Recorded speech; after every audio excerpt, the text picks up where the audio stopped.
नमस्कार, आप देख रहे हैं डीएनपी इंडिया। मैं आपके साथ हूं विशाल पांडे।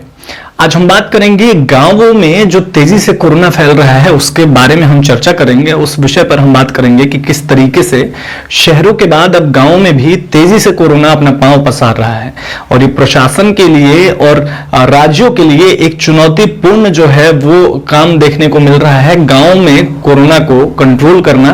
क्योंकि गांवों को लोगों को समझाना, किस तरीके से प्रशासन गांव के लोगों को समझाती है, ये गौर करने वाली बात है। शहरों के मुकाबले देखा जाए तो गांव के लोग जो हैं वो थोड़ा सा, हम कह सकते हैं कि एक कोई भी बात समझने में थोड़ा समय लगता है। क्योंकि अगर बात करें हम तो शहरों में कई माध्यम है हमें जानकारी देने के लिए। अगर हम बात करें तो शहरों में हमारे पास टेलीविजन है, इंटरनेट है और भी कई माध्यम हैं जिसके द्वारा शहर के लोगों तक तेजी से जानकारी पहुंचाई जा सकती है। लेकिन वहीं गांव में देखा जाए तो कई घरों में ना हमें टेलीविजन देखने को मिलता है, कई लोग जो इंटरनेट चलाना नहीं जानते, तो वहीं कई ऐसे वर्ग के लोग हैं जो कि पढ़े लिखे भी नहीं है। तो ऐसे में थोड़ा सा चुनौतीपूर्ण तो जरूर हो सकता है गांव के लोगों तक ये जानकारी पहुंचाना, कोरोना के अवेयरनेस को पहुंचाना। गांव में एक और चीज देखने को मिल रही है कि कोरोना के टीकाकरण को भी लेकर अफवाह फैल रहा है। जी हाँ, बता दें कि गांव में कई लोग टीका इस वजह से नहीं लगा रहे हैं कि उनको लग रहा है कि टीका लगवाने के बाद उनकी तबीयत खराब हो जाएगी, उनकी मौत हो सकती है। तो आपको बता दें, टीकाकरण बिल्कुल सुरक्षित है 100%। और आप टीकाकरण ही एक ऐसा उपाय है जिसके बाद आप कोरोना से लड़ सकते हैं, कोरोना से बच सकते हैं। तो इसलिए वैक्सीनेशन तो जरूर ले कोरोना की। चलिए अब बात करते हैं कि गांव के इस जो गांव में माहौल है अभी कोरोना को लेकर, उसको लेकर प्रधानमंत्री नरेंद्र मोदी ने भी चिंता जाहिर की।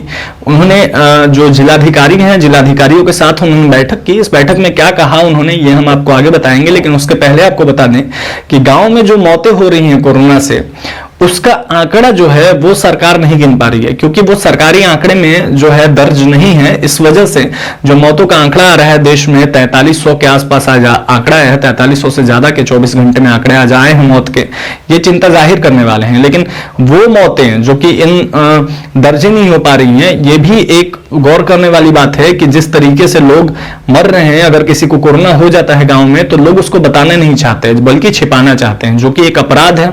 आप कोरोना के मामलों को ना छिपाएं। अगर आप छिपाते हैं तो ये और भी लोगों तक पहुंच जाएगा तेजी से, संक्रमित लोग हो सकते हैं, जिससे कि आने वाले समय में दिक्कत का सामना सबको करना पड़ सकता है। तो ऐसे में गांव के लोग जो हैं उनको समझने की बहुत ज्यादा जरूरत है। उनको भी मास्क लगाने की जरूरत है, सोशल डिस्टेंसिंग मेंटेन करने की जरूरत है और तमाम गाइडलाइंस मानिए। और प्रधानमंत्री मोदी ने गांव के इस माहौल के हालात को लेकर क्या कहा, सुनिए इस रिपोर्ट में।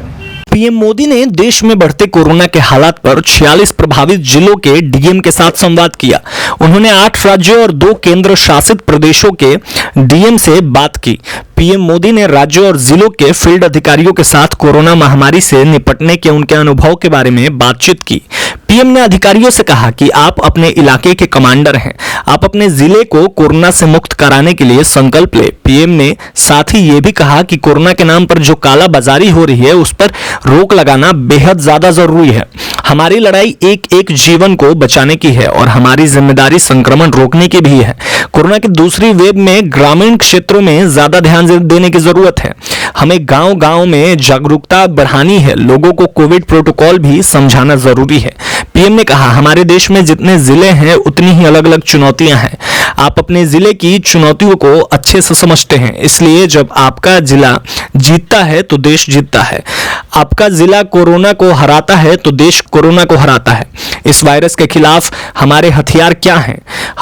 हमारे हथियार हैं local containment zone, aggressive testing और लोगों तक सही और पूरी जानकारी। हॉस्पिटल में कितने बेड्स उपलब्ध हैं, कहां उपलब्ध हैं, ये जानकारी आसानी से उपलब्ध होने पर लोगों को सहूलियत बढ़ती है। पीएम ने महामारी में कालाबाजारी करने वालों को भी सख्त चेतावनी देते हुए कहा, कालाबाजारी पर लगाम होनी चाहिए, ऐसे करने वालों पर सख्त कार्रवाई होना चाहिए। फ्रंटलाइन वर्कर्स का मोरल हाई रखने के लिए मोबाइलाइज करना आपके ये प्रयास पूरे जिले को मजबूती देते हैं। तमाम अपडेट्स के लिए देखते रहिए डीएनपी इंडिया और अगर चैनल सब्सक्राइब नहीं किया है तो जरूर करें। धन्यवाद।